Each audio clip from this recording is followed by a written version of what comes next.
Ah, grabe ang Maria, oy, naka-answer yun ba? Bawi-bawi, dudong pawis pa, patindog ko ni Ma'am gahapon. Ah, good. Dapat mag-study good. Kirara, pagdali diha. Maliit ka karon. Andam na imong balon. Andam na akong balon, ma. Ma, pasig matingala ka unya, ma. Hapon na biya mi mauli unya. Kaya na group activity buhaton. Sige Kirara, maayo kay nananghid ka para dili ko mababala ka. Ano ka sa kuma? Bye, ma.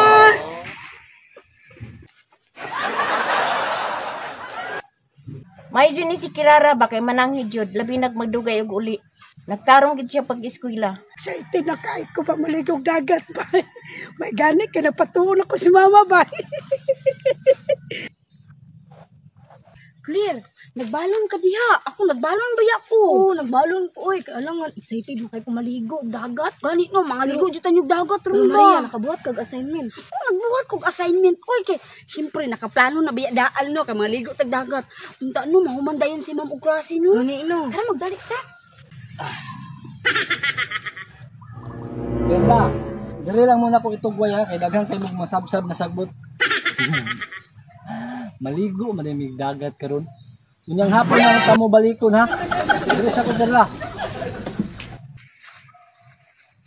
Uy, si Dudong Pawix, nanukwe pa man nagbaka? Uy, Kirarang, magdungan ta. Balik ka, Claire. Ulala, Claire. Si Dinong Pawix ug si Kirara, oh. Kirara, Dinong Pawix, maglaban ninyo. Uy, mga classmate. Magdungan ata ninyo. Nya, ready na mo. Oh, ready na kayo, oy. Nga, nagbalon mo. Balon, ra Ako balon. na. Wala na ako gigamit akong balon na gamay. Ako nagbalon pug ko. Ako na ako dara ko. Ako di nagputos ani ka ganina pero wala lagi ko sudan. Ah, Wala na sa balon ko. Balon ko. Unya, namoy dala si Nina kay mga basa ba yataw niya. Na, oy, naasa kong bag, akong gisulod. Ako po nagsapaw na ko daag shirt niya na ako t-shirt sa bag.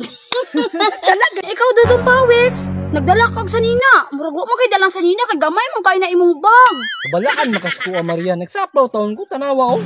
Naka-short na na. Anong tirada niya, tara. Tara, dali na. Oh. Dali! Wala pa dahil si ma'am. Nakabuhat mo sa inyong assignment. Ano na ako assignment diri? Pag-copy mo. Good morning, class. Morning, ma'am. Tunod na kita ninyong mamba. Waon akong kalo, baby. Kasi kasampa na po po. Mga bata, di ba natin assignment gahapon? Yes, ma'am. Yeah, ma'am. Okay, class. Get your assignment in counterclockwise. 1, 2, 3! Ang dalawang uri ng pangalan, pangalang pantangi, pangalang pambalana. Class, ibigay ang kahulugan ng pangalang pantangi. Mama ko, ma'am! Agra ang Kirara, oy. Mana, ma'am! Next, ano ang kahulugan ng pangalang pambalana? Ma'am, ako, ma'am. Kabalo ko, Ana. Oh, grabe ang Maria, oy. Maria, oy. Nag-study na. Bawi! Bawi. na si Maria. Mabawi ko, oy. Kay wala ko cancel gahapon. Maya, ma'am. Ah, grabe ang Maria, oy. Naka-answer yun ba? Bawi-bawi, Dudong Pawix pa. Patindog ko ni ma'am gahapon. Ah, good.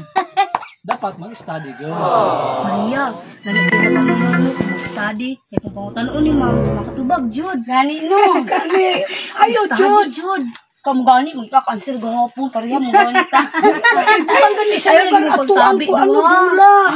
Quiet mga bata, kay atong basahon ang mga kahulugan. Pangalang pantangi, tumutukoy sa mga tiyak na ngalan ng tao, hayop, bagay, lugar, at pangyayari. Pangalang pambalana, tumutukoy sa pangalan ng tao, hayop, bagay, lugar, pangyayari, at iba pa. At ito'y nagsisimula sa maliit na titik. Maliban lamang kung ito ang simula ng isang pangungusap. Very good mga bata, kay nag-study jud mo. Nag-study di Mamoy! Oh, grabe. Perfect mo sa Dudong Pawix. Perfect, mga si Kirana, oh. Si Maria po na perfect. Ah, grabe, oy. Perfect pagka-clear.